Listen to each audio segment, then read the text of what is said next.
జరిగినప్పుడు అధికారులు ఎవరున్నారు, కన్సర్న్ మినిస్టర్ ఎవరున్నారు? అప్పుడు మంత్రి హరీష్ రావు తర్వాత పల్లా రాజేశ్వర రెడ్డి కనుసన్నల్లో జరిగింది అనేది అది ఒక విదితం. Okay. Harish Rao concern minister కాదు కదా, పల్లా కూడా కాదు కదా. అప్పుడు హరీష్ రావు గారు అప్పుడు ఆర్థిక శాఖ మంత్రిగా ఉన్నారు. ఓకే. పల్లా ఎమ్మెల్సీగా ఉన్నారు. సో వీళ్ళిద్దరు ఆధ్వర్యంలో జరిగింది అనేది నిరుద్యోగులు విద్యార్థుల మధ్యలో ఉన్న చర్చ ఇది. అధికారులు ఎవరున్నారు? అధికారులు అప్పుడు నవీన్ మిట్టల్ అనే ఒక దుర్మార్గుడు ఉన్నాడు. ఈ పెద్ద మనిషేనా? మొత్తం పెద్ద ఎత్తున చేతులు మారింది.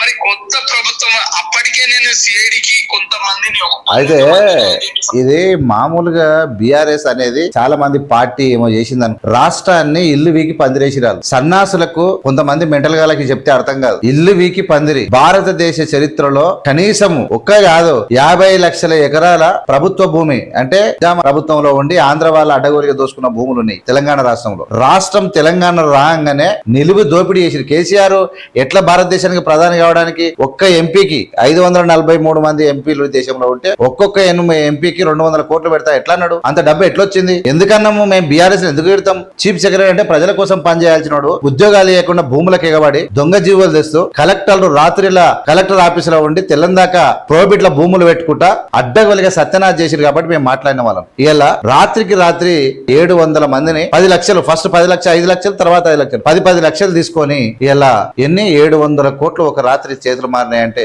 ఎంత పెద్ద ఈ రాష్ట్రాన్ని లూట్ చేసిరు వీళ్ళు. ఏడ మంచి పనులు చేసిరు. మళ్ళీ బీఆర్ఎస్ రావాలి సారే రావాలి కారే సిగ్గుండాలి కదా.